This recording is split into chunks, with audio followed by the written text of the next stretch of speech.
આજની ધર્મકથા. પ્રણામ. ધર્મકથા અંતર્ગત એક બહુ જ રસપ્રદ અને એક અત્યંત ધ્યાનનિષ્ઠ કહી શકાય એવા મહાપુરુષના ચરિત્રના સત્સંગમાં આપણે આગળ વધી રહ્યા છીએ. એમના એક એક પ્રસંગો આશ્ચર્યની અવધિ કરે એવા છે. એમની એક એક વાતો નવાઈથી આંખો પહોળી કરી દે એવા છે. અને એમના જીવનનું જે યોગ બળ છે એ યોગ બળ આ જગતને કેટલું બધું અસર કરી ગયું એ જ્યારે સાંભળીએ, વાંચીએ, વિચારીએ ત્યારે એવું લાગે કે આવું દિવ્ય અવતરણ બહુ જ નજીકના સમયમાં થયું, ભૂતકાળમાં. કદાચ આપણામાંના ઘણાએ તો શાંતિસ્વરી મહારાજ સાહેબને જોયા પણ હશે. એટલે બહુ જ અગત્યની વસ્તુ જે આપણે હંમેશા શીખવા જેવી છે કે બને એટલું ઇતિહાસમાં ધ્યાન આપતા થઈએ. આવા ચરિત્રો સાંભળીએ ત્યારે આપણને ખરેખર એમ થાય કે આપણે કેટલું બધું નથી જાણતા. જૈન શાસનની એવી કેટલી બધી વાતો છે જે આપણે નથી જાણતા, અને છતાંય આપણો પ્રયત્ન જ ક્યાં છે. આખા દિવસમાં 24 કલાકમાં આવી અજાણી વાતો માટે આપણે સમય જ ક્યાં ફાળવીએ છીએ. વાંચનની આદત એટલે જ સારામાં સારો મિત્ર વાંચન ગણાય. કારણ કે વાંચનની આદત જેને નથી એની પાસે પોતિકો વિચાર જ નથી, એની પાસે મૌલિકતા નથી. આ બધા ચરિત્રોને સમય આપવાનો નિર્ધાર આપણામાં પ્રગટવો જોઈએ. આવા બધા ચરિત્રો સાંભળીને એકચ્યુઅલી જીભમાંથી લાળ ટપકવી જોઈએ કે જો આવા બધા મહાપુરુષો થઈ ગયા છે તો બીજી બધી જગ્યાએ સમય વેડફવા કરતાં આમનું ક્યાંક ચરિત્ર મળતું હોય, આવી કંઈક વાતો મળતી હોય તો મારે ચોક્કસપણે વાંચન શ્રવણમાં એને લેવી છે. એક બહુ જ સરસ વાત પૂજ્ય સંયમચંદ્ર મહારાજ સાહેબે જણાવી હતી કે મહાપુરુષોનો ભૂતકાળ એ આપણો ભવિષ્યકાળ આપણે બનાવવો છે, અને એટલે જ ઇતિહાસ સાંભળવાનો છે. ઇતિહાસની મહત્તા જ એટલા માટે છે કે એમને સાંભળતા સાંભળતા સાંભળતા આપણને એવું લાગે કે આવો ઉજળો ભૂતકાળ જો એમનો હોય તો મારું ભવિષ્યકાળ એ પણ આવું ઉજળું હોવું જોઈએ. પૂજ્ય શાંતિસ્વરી મહારાજ, ગઈકાલ સુધી આપણે જોયું કે એમણે અજારીની બાજુના આશ્રમની અંદરમાં, માર્કંડેશ્વર આશ્રમની અંદરમાં ધ્યાન અને સાધના માટેનું એક એમ કહી શકાય કે એવી ધૂણી દખાવી. એમણે એવો યજ્ઞ પ્રગટાવ્યો કે એના દ્વારા આંતરમનની અંદરમાં એટલા બધા અજવાળા થયા કે જે અજવાળાનું વર્ણન કરવું પણ મુશ્કેલ થઈ જાય. એ સમયે એમની સાથે માર્કંડેશ્વર આશ્રમની અંદરમાં પંડિત લક્ષ્મીશંકરજી હતા, જે સાહેબની સાથે બેસતા.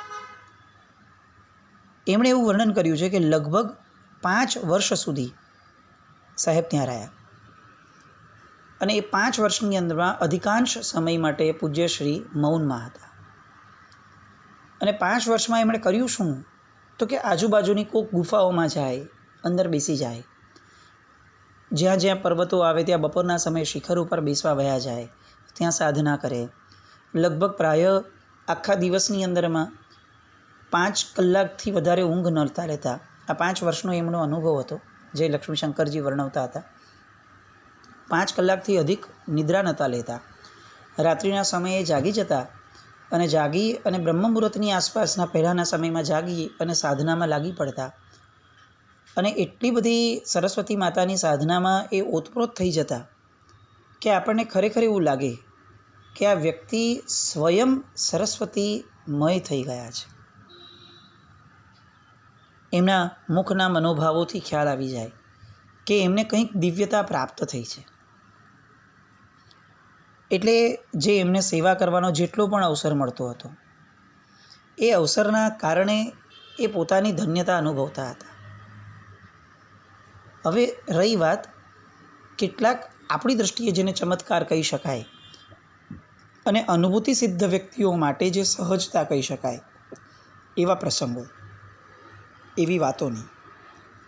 આ અજારીની સાધનાના કારણે સૌથી મહત્ત્વની વસ્તુ જે પૂજ્ય શાંતિ વિજયજી મહારાજ સાહેબને પ્રાપ્ત થઈ એ હતી કે પૂજ્ય શાંતિ વિજયજી મહારાજ સ્વયં સરસ્વતી માતા સાથે વાતો કરતા.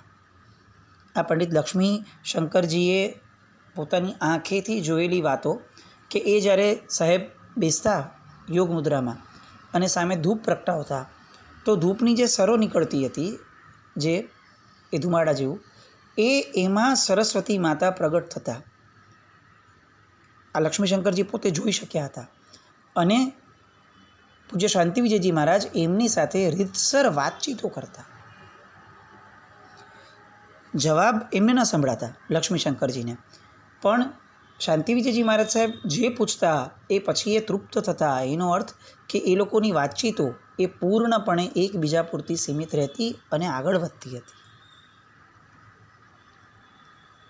એકવાર લક્ષ્મીશંકરજી લખે છે કે મને આવું મન થયું કે મેં એમને પૂછ્યું કે આપ આટલી દિવ્ય સાધના કરો છો, મને એનો કંઈક અંશ આપો ને. ઘણા વખતથી સેવા કરતા હતા એટલે એમનામાં યોગ્યતા દેખાઈ હશે. અને પૂજ્ય શાંતિ વિજયજી મહારાજ સાહેબે બહુ જ સસ્મિત એમને કેટલીક વસ્તુઓ લખીને આપી કે તમે આ 8-10 દિવસ માટે આટલી સાધના કરો. પંડિત લક્ષ્મીશંકરજીએ એમને કહ્યા પ્રમાણે મન વચન કર્મ ત્રણેયના યોગથી બહુ જ સરસ રીતે એમણે એ આરાધના કરી. અને પછીથી એમને ગુરુ સેવાની અંદરમાં રત રહ્યા.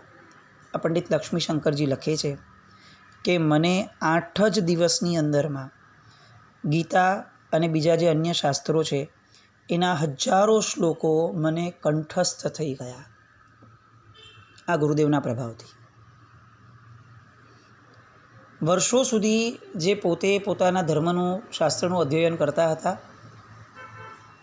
અને એ અધ્યયનમાં જેટલી ત્રુટીઓ રહેતી હતી, જે નબળાઈ રહેતી હતી, આ 8 જ દિવસની જે સાધના થઈ એના કારણે એના પછીના 8 જ દિવસની અંદરમાં આખીને આખી ગીતા અને ગીતા ઉપરાંતના અનેક અધ્યયનો, હજારો શ્લોકો કંઠસ્થ થઈ ગયા, જે જીવન પર્યંત એમને યાદ રહ્યા, જેને ગોખવાનો એમણે ક્યારેય પ્રયત્ન નહોતો કર્યો. જ્ઞાની તણા બહુમાન નથી રે, જ્ઞાન તણા બહુમાન સમય. જ્ઞાનીનું બહુમાન જેના જીવનમાં નથી એના જીવનમાં જ્ઞાનનું બહુમાન કેવી રીતે આવે? જ્ઞાનનો ઉદય, જ્ઞાનનો ક્ષયોક્ષમ જોઈતો હોય તો જ્ઞાનીની સેવા એ આપણો જીવન મંત્ર બનવો જોઈએ. અને આ એ વસ્તુનું તાદ્રશ દ્રષ્ટાંત.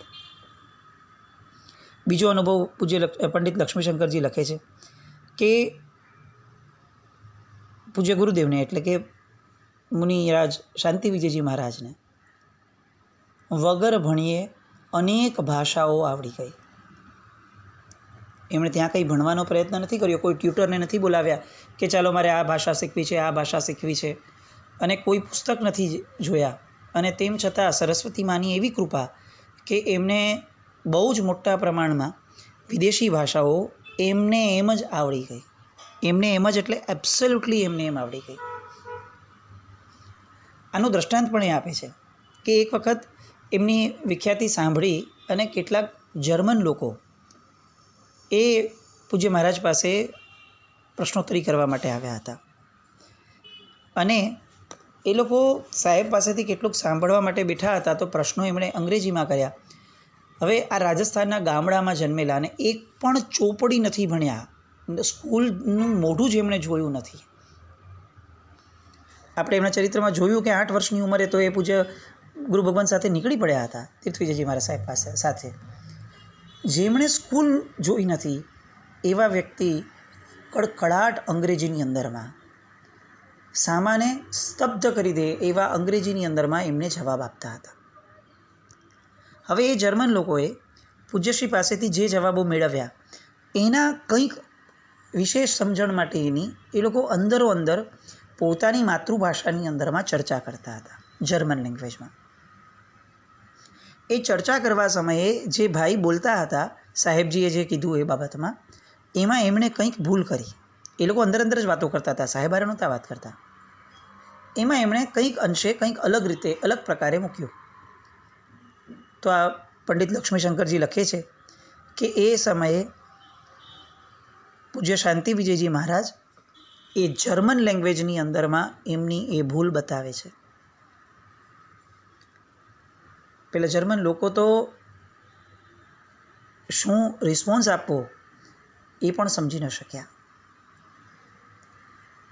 આપણે ખાલી કલ્પના કરીએ, આપણા બાળકો આપણે કેટલું મથતા હોઈએ છીએ અને છતાં પણ આપણું ઇંગ્લિશ કેટલું પુઅર. આપણે બોલતા હોઈએ તો આપણે બધી જ ભાષાઓને ગુજરાતીમાં બોલીએ. આપણે હિન્દી પણ બોલીએ તો બી ગુજરાતીમાં બોલીએ, અને આપણે ઇંગ્લિશ પણ બોલતા હોઈએ તો પણ ગુજરાતીમાં જ બોલીએ. એવી આપણી પરિસ્થિતિ.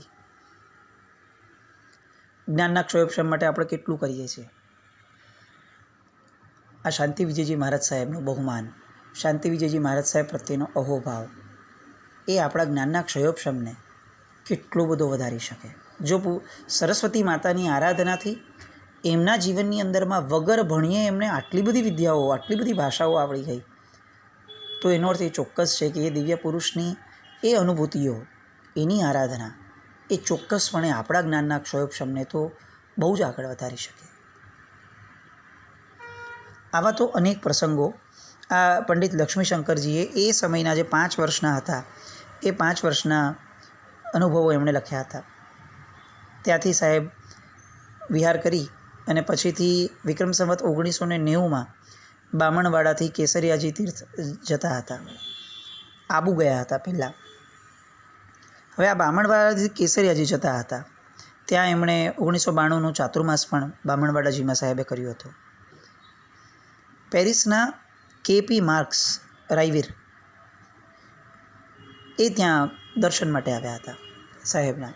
સાહેબની વિખ્યાતિ કેવી હશે આપણે કલ્પના કરીએ. જે સમયમાં વોટ્સએપ નહોતા, મોબાઈલ ન હતા, એ સમયની અંદરમાં છેક વિદેશથી લોકો એમને શોધતા આવતા હતા. આવું છે ને પૂજ્ય જંબુ વિજયજી મહારાજ સાહેબ માટે પણ થતું. જંબુ વિજયજી મહારાજ સાહેબ ક્યાં હશે આજે એવું કોઈને ખબર જ ન હોય. એમના કોઈ પ્લાનિંગ ન હોય, એમના કોઈ પ્રોગ્રામ્સ સેટ ન હોય, એમના કોઈ વોટ્સએપ ન આવતા હોય, એમના કોઈ ભક્તવર્ગનું ગ્રુપ ન હોય. આ જ કાળમાં થયા છે સાહેબ, અને તેમ છતાં પણ આવું કંઈ જ ન હોય. એટલે જંબુ વિજયજી મહારાજ સાહેબ કયા ગામમાં આજે હતા અને આજે વિહાર કરીને હવે ક્યાં જવાના છે એ ગામવાળાને પણ કદાચ મોટી અંશે ખબર ન હોય. અને તેમ છતાં પણ કેટલા બધા વિદેશીઓ જંબુ વિજયજી મહારાજ સાહેબને શોધી અને એમની પાસે ભણવા માટે જતા. આ દ્રષ્ટાંતથી અને આ પૂજ્ય શાંતિ વિજયજી મહારાજ સાહેબના દ્રષ્ટાંતથી આપણે એટલું ચોક્કસ સમજીએ છીએ કે જેને લગ્ની લાગે છે ને એને વસ્તુની પ્રાપ્તિ જરાય દુષ્કર નથી હોતી. આપણને વસ્તુઓની પ્રાપ્તિ જ નથી થતી કારણ કે આપણામાં લગ્ન જ નથી. આપણા પ્રયત્નો કરીએ છીએ, આપણે બોલીએ છીએ, પણ જે લગ્ની લાગવી જોઈએ એ લગ્ની આપણામાં ક્યારેય જન્મતી જ નથી. આ બધા જ વિદેશી વિદ્વાનો કે જે લોકોના નામ બહુ ગૌરવભેર એમના દેશોમાં લેવાતા હોય, આ બધા વ્યક્તિઓ માટે પૂજ્ય શાંતિ વિજયજી મહારાજ સાહેબ એક કેવડું મોટું આદર્શ હતું. આ માર્ક્સ રાયવીર એવું કહે છે કે શાંતિ વિજયજી મહારાજ સાહેબ કે દર્શન કરને से मुझे अलौकिक શાંતિ પ્રાપ્ત हुई. બેસ્ટ પાર્ટ એ છે કે આ ફ્રાન્સમાં રહેતો માણસ એ સાહેબ પાસે એટલું બધું રોકાણો કે એને હિન્દી આવડી ગઈ અને એણે આ કોટ હિન્દીમાં પોતે કરી છે. સાહેબના શું પ્રભાવો હશે. હજી આગળ વધતા એક ડગલું, આપણે જે શાસન પ્રભાવના નામનો શબ્દ છે એ ખરા અર્થની અંદરમાં ચરિતાર્થ કઈ રીતે થાય. એક મૌની વ્યક્તિ, એક સાધક વ્યક્તિ જે પલાઠી વાળીને બેસે છે, જે કંઈ બહુ ભટકતા નથી, બહુ ફરતા નથી, અને તેમ છતાં પણ એ કેવું જગત કલ્યાણ કરી શકે છે વગર બોલીએ, એનું આ દૃષ્ટાંત. સાહેબ જ્યારે બામણવાડાથી રિટર્ન થઈ રહ્યા હતા એ સમયે માર્કંડેશ્વર મંદિરની અંદરમાં માર્કંડેશ્વર મેળો દર વર્ષે થતો હોય એ થતું હતું. એ સમયે એ વર્ષે હરિજન મંડળ અને અનેક જ્ઞાતિના લોકો એ બધા ત્યાં ભેગા થાય. એમને પૂજ્ય શાંતિ વિજયજી મહારાજ સાહેબને આ માર્કંડેશ્વર મેળાની અંદરમાં વિશેષ અતિથિ તરીકે, મુખ્ય અતિથિ તરીકે પધારવા માટે વિનંતી કરી. છેક બામણવાડાજી જઈ અને આ આખું હરિજન મંડળ એમને વિનંતી કરવા ગયું કે સાહેબ આપ અહીંયા પધારો અને અમારા મેળાને શોભાવો. 5 વર્ષ સાહેબના ત્યાં વીત્યા હતા. લોકો સાવ અજાણ ન હોય એટલે જૈન અજૈન જૈનેતર પ્રજાઓ એ બધી સમજે કે આ યોગી પુરુષોની દિવ્ય આભા કેવી હોય છે. સાહેબે વિનંતી માન્ય રાખી અને માર્કંડેશ્વર મેળામાં ગયા. આ બહુ જ મોટો મેળો અને એટલી બધી વ્યક્તિઓ ભેગી થાય, કારણ કે ગામડાઓ છે ત્યાં તો આવા ઉત્સવો ક્યારેક થાય અને જે થાય એમાં મન મૂકીને લોકો આવે અને મન મૂકીને એને માણે. આવા માણવાના આશયથી આવેલા લોકોની અંદરમાં પૂજ્યશ્રીએ એ સમયે જે પ્રવચન આપ્યું મુખ્ય વિશેષ અતિથિ તરીકે, એ પ્રવચનની અંદરમાં દારૂ ન પીવો, માંસ ન ખાવું, પાણી ગાળીને પીવું, આવી વાતોનો ઉપદેશ આપ્યો, જે એ સમયના એ જગત જે હતું એ લોકોને અનુરૂપ હતું. પરિણામ શું આવ્યું એ જુઓ કે ત્યાં લુહાર, ગાંચી, યાદવ, મહતર, બલાઈ આવા અનેક પ્રજાતિના લોકો એની અંદરમાં આવ્યા હતા.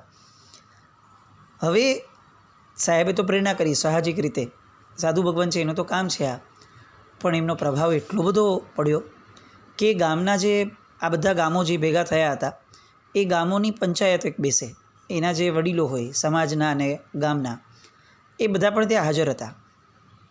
ફક્ત પ્રવચન સાંભળીને કોઈ ઊભા ન થઈ ગયા. એ લોકોએ ત્યાં જ નિર્ધાર કર્યો કે પૂજ્યશ્રી જો પ્રેરણા કરે છે તો એનો અર્થ એ છે કે આ વસ્તુ ખરેખર છોડવા જેવી જ છે, અને જો એ છોડવા જેવી છે જ તો એને સામાજિક સ્તર ઉપર પણ આપણે એને એક ઠરાવ રૂપે પસાર કરવું જોઈએ. અને લગભગ 50 માઇલ સુધીના ગામો, આઈ રિપીટ 50 માઇલ સુધીના જેટલા પણ ગામો હતા, આ બધા ગામોની અંદરમાં ગામની ગ્રામ પંચાયત અને તે સમાજના વડીલો એ બધાએ ભેગા મળીને નિર્ણય કર્યો કે આ 50 માઇલ સુધીના ગામની અંદરમાં જે પણ વ્યક્તિ સાહેબે જે કીધું છે એના ઉપદેશથી વિપરીત જીવન જીવશે, એટલે કે દારૂ પીશે, માંસાહાર વગેરે કરશે, આવું જે પણ કરશે તો એને સામાજિક રૂપે અને કાયદાકીય રૂપે એને દંડિત કરવામાં આવશે. 50 માઇલ સુધીના જેટલા પણ ગામો છે આ બધા જ ગામોની અંદરમાં પૂજ્ય શાંતિ વિજયજી મહારાજ સાહેબની એક પ્રેરણાના કારણે દારૂબંધી, માંસબંધી, કેટલી બધી વસ્તુઓની બંધી આવી ગઈ. આપણને છે ને બોલવાની બહુ જ આદત છે, એટલે આપણને એવું લાગે છે કે બોલશું નહીં ને તો કામ નહીં થાય. હકીકતની અંદરમાં મૌન જેટલું બોલી શકે છે એટલા શબ્દો ક્યારેય બોલી જ નથી શકતા. કારણ કે શબ્દો જે છે ને એ ભાષા વર્ગણાના બહારના પૂતગલો છે, જે પૂતગલોને આપણું આત્મા ગ્રહણ કરે છે અને પછી એને બહાર કાઢે છે. બટ અલ્ટિમેટલી તો એ બહારનું જ છે, પારકું છે. પણ જ્યારે મૌન છે ને એ પોતીકું છે. એ મૌનની અંદરમાં આપણી જે પર્યાપ્તિઓ છે, આપણા પ્રાણ છે, એ પ્રાણ એની સાથે સંકળાયેલા છે. એ મૌન એ આપણા આત્મા સાથે જોડાયેલું છે. આ પ્રયોગ ખરેખર કરવા જેવો છે કે કોઈ એક વ્યક્તિ આપણા શબ્દોથી ન માનતું હોય તો એકવાર એવું કેટલાક સમય માટે નિર્ધાર કરી લે કે આમે નથી માનતો, તો ચાલો એક કામ કરીએ, મૌનથી એને સમજાવવાનો પ્રયત્ન કરીએ. શબ્દો બોલ્યા વગર મનના વિચારોથી એને સતત એ કહેવાનો પ્રયત્ન કરીએ કે જે આપણે શબ્દોથી કહેવાના હતા, અને સતત એની માટેની શુભતા વિચારીએ. એ વાત જ્યારે પણ આવે ત્યારે મનથી એવું વિચારીએ કે એનું કલ્યાણ થાય, એ આ બાબતમાં એનું આ થઈ જાય તો સારું. પણ મૌનથી, શબ્દથી નહીં. શબ્દથી એક પણ શબ્દ એને ન ટોકીએ અને કેટલાક દિવસનો નિર્ધાર કરીએ કે આટલા દિવસ સુધી હું એક પણ શબ્દ નહીં બોલું, એક પણ નહીં બોલું એટલે એક પણ નહીં બોલું, અને મૌનથી હું એમને સમજાવવા પ્રયત્ન કરીશ. પરિવર્તનો ઇઝ બાઉન્ડ ટુ હેપન, એ થાય જ. કારણ કે મૌનની અંદરમાં આત્માની શક્તિ છે, પ્રાણની શક્તિ છે. આ તાકાત હતી શાંતિ વિજયજી મહારાજ સાહેબના મૌનની સાધનાના પૂતગલોની, એના પરિણામોની, કે જ્યારે પણ બોલતા એ એટલું બધું ઝીલાતું કે એ સિદ્ધ પુરુષ થઈ ગયા. 50 માઇલ સુધીના ગામની અંદરમાં આટલી હદ સુધીનું પરિવર્તન એ બતાવે છે કે આપણે જેમનું ચરિત્ર ગાઈએ છીએ એમની પ્રતિભા એ આકાશને આંબે એવી હતી. અનેક પ્રભાવકો એને આપણે ગાઈએ છીએ, કોઈ કમ્પેરિઝનની વાત નથી, પણ મુદ્દો એ છે કે એ પ્રભાવકોના નામની અંદરમાં આપણી સ્તુતિમાં આ મહાપુરુષનું નામ પણ આવવું જ ઘટે. એમના ચરિત્રની એક એક વાતો આવતી જશે. એમ આપણને એમ લાગશે કે આ મહાત્મા ફક્ત ચમત્કારોથી જ જીવ્યા છે, જેની આપણે કલ્પના ન કરી શકીએ એવા કાર્યો એમના દ્વારા થયા છે. ત્યાં એમણે સરસ્વતી દેવીની ફરીથી સાધના માટે હજારી રોકાણા અને ત્યાં 1975, 78, 85, 89, 90, 91 અને 93 એની જે એ વર્ષો જે હતા એ બધા જ વર્ષોની અંદરમાં એમણે ત્યાં સાધના કરી હતી. સરસ્વતીમાં હજારીના ખાસ દર્શન કરવા જેવા, કારણ કે એમનું એ પ્રાગટ્ય સ્થાન કહી શકાય. એ હજારીના સરસ્વતી માતાનો ફોટો, એમનો બીજ મંત્ર, એમના પગલાં, એ બધી જ વસ્તુઓ જે છે એ આજે આપણે આ ધર્મકથાની સાથે ફોટામાં એટલા માટે રાખીએ છીએ કે આપણે તો હજારી ક્યારે જશું અને ક્યારે એ સાક્ષાત દર્શન આ માના પ્રાપ્ત કરશું એ ખબર નથી, પણ આ મહાપુરુષના માધ્યમે આપણને જો એ તક મળતી હોય તો અત્યારે આ સરસ્વતી માના પ્રગટીકરણના સ્થાનના આ આલંબનને આપણે આરાધવું છે. સરસ્વતી માની એ સાધના, એ બીજ મંત્ર, એ બધા દ્વારા આપણા સૌનું કલ્યાણ થાવ, મંગલ થાવ. અને સરસ્વતીમાં એ આપણામાં એવી રીતે વસો કે આપણી વાણી જે છે એ સતત શુભતાને વેરતી બને. આપણી વાણીમાં સતત પવિત્રતા વસે અને આપણી વાણીમાં ક્યારેય પણ દંભ ના આવે. આપણું મન નિર્દંભ બને. આવું કંઈક આપણામાં પ્રગટે એવી શુભ મંગલ કામના સાથે જીનાજ્ઞા વિરુદ્ધ કંઈ પણ બોલાયું હોય તો મિચ્છામિ દુક્કડમ. જૈનમ જયતિ શાસનમ.